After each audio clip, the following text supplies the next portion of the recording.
En fait, le Yémen est le théâtre de la plus grave crise humanitaire du monde. Au moins 7 millions de personnes sont au bord de la famine en ce moment.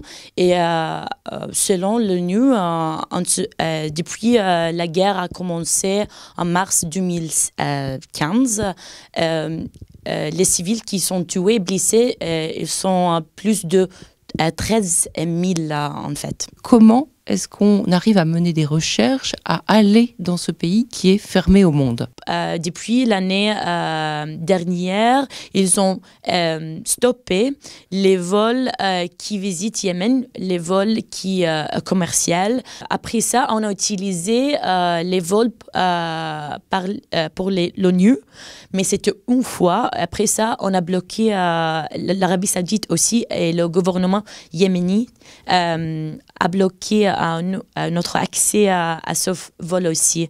Donc l'accès en général cette année, c'est très très difficile, mais pendant le commencement du guerre, on a visité 6 fois. Les organisations humanitaires travaillent là-bas, au Yémen, mais l'accès est limité par toutes les parties du conflit. Ça veut dire l'Arabie Saoudite et sa coalition, ils sont en train de bloquer les navires et les livraisons d'aide à Hodeïda.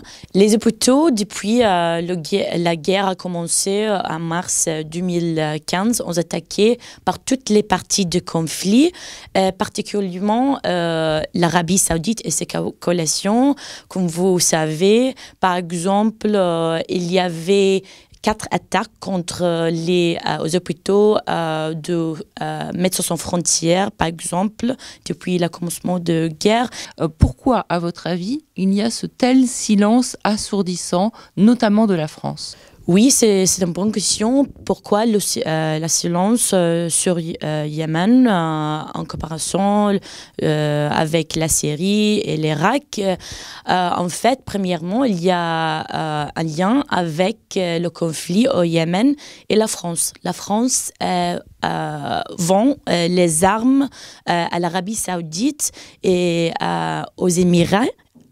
Aussi, qui font partie de la coalition qui attaque la Yémen et ils sont commis les violations possiblement de crimes de guerre. Donc, on appelle à la France de suspendre les ventes et les livrations des armes qui peuvent être utilisées au Yémen pour tuer ou blesser les personnes civiles, par exemple. La deuxième appel pour la communauté internationale, c'est qu'il faut établir une commission d'enquête sur qu'est-ce qui se passe au Yémen, parce qu'il n'y a pas, vous avez dit, des informations qui existent le pays parce qu'il n'y a pas d'accès et c'est ou d'accès limité en général.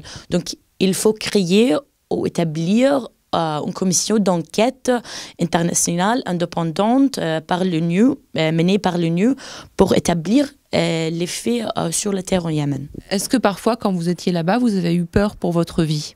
Oui, toujours. Les attaques aériennes et les attaques sur la terre là-bas entre les groupes armés continuent tous les jours pendant le travail.